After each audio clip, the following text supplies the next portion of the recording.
If you're not caught up with the show, then consider this your spoiler warning. The first half of The Walking Dead Season 8 has wrapped up and we are worried. We wanted to take this time to count down our favorite moments from the Not So Little Anymore Carl Grimes thus far. Without further ado, here are our top 10 Carl moments. To start off at number 10 is Carl's igniting of all-out war, by firing the first and second shots at the Saviors following the reveal of Walker Sasha. This moment from the finale of Season 7 ultimately begins a massive shootout between the Alexandrians, Saviors, Scavengers, and eventually the Hilltoppin' Kingdom.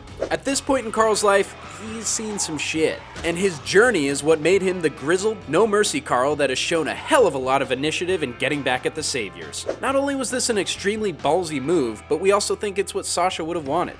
Good job, Carl.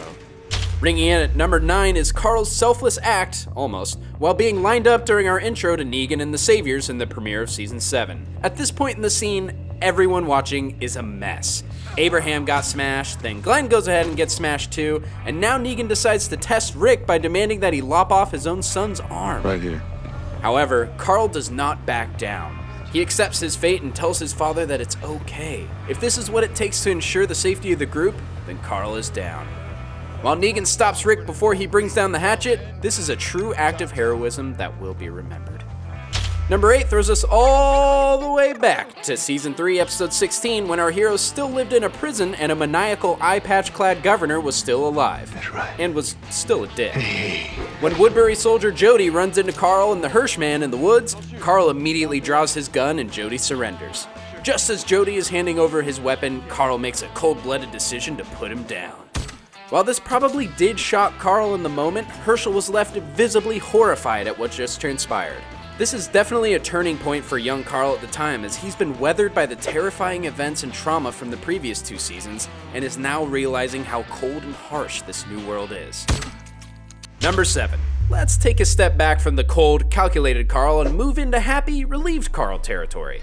In the 3rd episode from the 1st season, Carl and Laurie are reunited with presumed dead Papa Rick, and his world is now forever changed for the better. And there's no telling the man Carl would be today if he were raised by Shane. Ew. No, yum. No, he's right. Ew.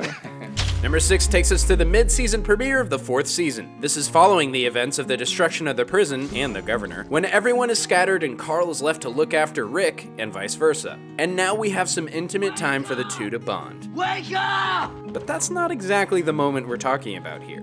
When Carl climbs onto the roof of a mostly abandoned house, he digs head first into a rather large bucket of pudding. We get a rare glimpse at the character taking a moment to just act like a kid again. Because in a world that's full of decomposing dead people, crazy, villainous living people, and the constant struggle for survival, everyone could use a little pudding. Our 5th pick is digging up some memories from the premiere of Season 2. With Rick and the gang essentially given a clean slate following the events of the CDC, viewers were given a shocking scene that would really set the tone for the show and how the world treats these characters. Whilst in the woods, Carl sees a beautiful, stoic deer and wants to give it some pets. But then, bang! Carl is shot. This moment is important because it really sets the stage for Rick's family and group to find safe haven at Herschel's farm. And the fact that Carl survives this gunshot, we get an idea of the resilience of this kid. While we're on the topic of Carl being a tough motherfucker, let's jump to episode 7 of the 7th season.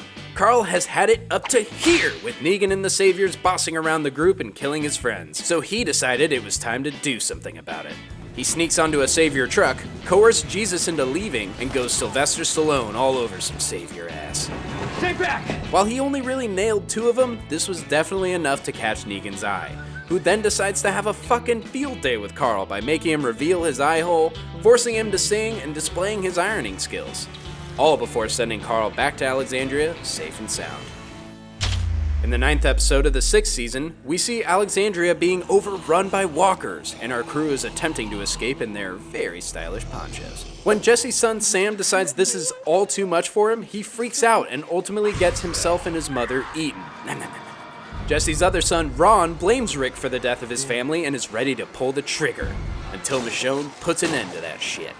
Unfortunately for Carl, Ron's gun shot a rogue bullet that made its way straight to Carl's eyeball. Yeesh. Luckily, Denise was able to save his life, but not his eye. But we think the eye patch makes Carl look much more distinguished and badass anyways. Looking good, my man. Let's visit the prison one last time, shall we? In Season 3, Episode 4, we are given one of the most heart-wrenching scenes in the show's history. Laurie is in labor with Judith, and things aren't going so well. She then tells Carl that he needs to watch over Rick and the baby. Maggie performs an emergency C-section which gets the baby out safely, but sadly, Laurie doesn't make it. This is a big turning point for Carl. He must now take responsibility for the Grimes family and puts his mother down before she can turn. This is also a very formative moment for the character as he's really beginning to grow into this new, harsh world that he and his loved ones are forced into. And marks the downward spiral for Rick. He's definitely gonna need his Carl by his side. There was much deliberation as to what our top Carl moment should be, but we landed here. This scene takes place in the 12th episode of the second season, nearing the end of the group's time at Herschel's farm. Before we get to the meat of it, a quick recap. Dale has recently died, Shane has gone full crazy and is isolated from the rest of the group, Laurie attempted to bring him back, didn't work, Shane then tries to tell Rick that he's a better father and husband than he is and orders him to draw his gun. But Cool Hand Rick stabs Shane and Carl then draws his gun, witnessing the whole thing. When he fires, it's revealed that Shane had turned and Carl was protecting his father. While Carl loved Shane, Rick is his blood, and this is a pivotal moment that displays Carl's willingness to do whatever it takes to safeguard his family. This is also a sign of Carl's slow progression to becoming more and more like his papa. And that does it for our top 10 Carl moments from The Walking Dead thus far. As a pivotal character in both the comics and the show, we are eagerly awaiting for The Walking Dead Season 8 to pick back up again. But for now, let us know what your favorite Carl moments are and how they stack up to our list. Subscribe to our channel, like and comment below, and we'll see you all next time. Thanks for tuning in.